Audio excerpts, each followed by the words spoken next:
Nagsimulang mapansin ang karera ni Edgar Berlanga na may impresibong record ng unang round knockout sa kanyang unang 16 na laban. Ngunit, sa sumunod na 5 laban, naharap siya sa ilang hamon, lahat ng mga ito ay nagtapos sa desisyon ng mga hurado.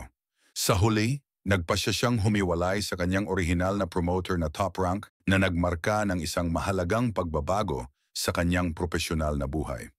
Ang boxing scene sa Las Vegas ay patuloy na pinangungunahan ni Canelo Alvarez. Sa loob ng 11 taon, si Alvarez ay umangat bilang isang pangunahing pangalan sa boxing at gaya ng inaasahan, magpapatuloy ang tagumpay na ito matapos ang laban nilang dalawa ni Berlanga. Ang laban ay nataon sa Mexican Independence Day.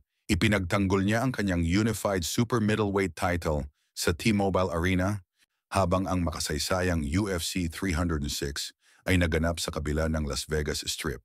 Sa laban, ang tagumpay ni Canelo laban kay Berlanga ay dulot ng pagiging versatile ng lead hand ni Canelo, nakabaligtaran sa kakulangan ni Berlanga sa paggalaw ng ulo. Kahit na mahusay si Berlanga sa pag-iwas at pag-counter ng mga jab, nahirapan siya sa feints at pagbabago ng lead hand ni Canelo. Ang paggamit ni Canelo ng drop feints at drop jabs ay nagbigay sa kanya ng malinaw na bentahe sa laban.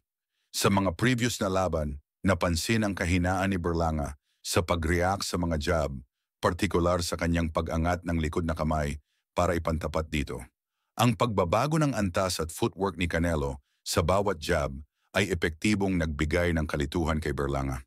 Ang paggamit ni Canelo ng drop feints at jabs ay nagpatibay ng kanyang diskarte at naging susi sa kanyang tagumpay.